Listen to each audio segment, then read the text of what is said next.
नमस्कार मित्रांनो, चॅनल नवीन असाल तर सबस्क्राईब नक्की करा। लाडक्या बहीण योजनेसंदर्भाची एक महत्त्वाची अपडेट आहे, महत्त्वाची बातमी आहे।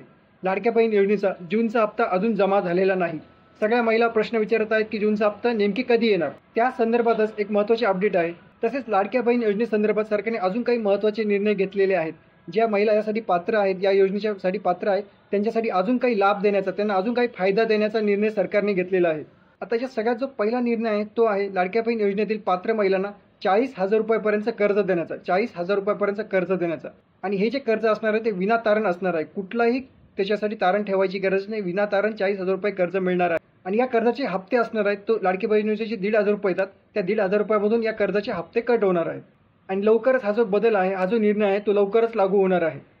याच्यातली दुसरी जी अपडेट आहे ती म्हणजे जूनचा हप्ता कधी येणार। आता जूनच्या हप्त्यासंदर्भाची जी अपडेट आहे ती म्हणजे जूनचा हप्ता जुलैच्या पहिल्या आठवड्यामध्ये येऊ शकतो। अजून तरी सरकारने पूर्णपणे कन्फर्म सांगितलेलं नाही, पण जी अपडेट आहे, जी माहिती आहे ती आहे की जुलैच्या पहिल्या आठवड्यामध्ये जूनचा हप्ता येऊ शकतो।